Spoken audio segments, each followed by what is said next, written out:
আসসালামু আলাইকুম। আজকে আমি কাতলা মাছের মাথা দিয়ে একটা রেসিপি আপনাদের সাথে শেয়ার করব। এটা খেতে কিন্তু দুর্দান্ত। এই রেসিপিটা করার জন্য চুলায় একটা প্যান বসিয়ে সেখানে 1/3 কাপ সরিষার তেল দিয়েছি। আপনারা চাইলে সয়াবিন তেলও দিতে পারেন। এবার কিছু গোটা মসলা এর সাথে দিয়ে কয়েক সেকেন্ড ভেজে নিব। এতে করে তেলের মধ্যে মসলার সুন্দর একটা ঘ্রাণ আসবে। এরপর এখানে কিছু পেঁয়াজ কুচি দিয়ে ব্রাউন করে ভেজে নিব।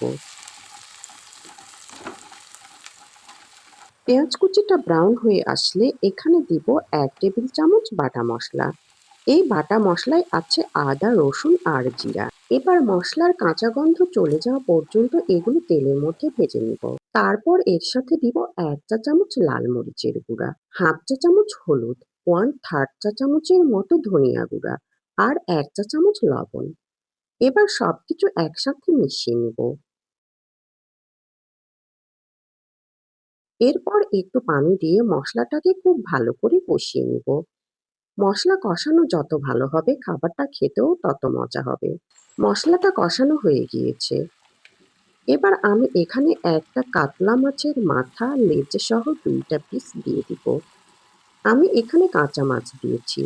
আপনারা চাইলে মাছটা ভেজেও তারপরে দিতে পারেন। আর এর সাথে দিব খোসা ছাড়ানো কিছু রসুনের কোয়া। এবার মশলার সাথে সবকিছু ভালো করে মিশিয়ে নিব।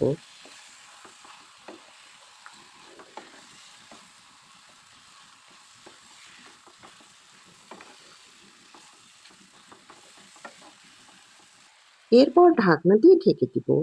ফিরে এসেছি 1 মিনিট পর। এবার আমি মাথাটাকে একটু কষিয়ে নিব। মাথাটা কষানো ভালো হলে খেতেও অনেক মজা হবে।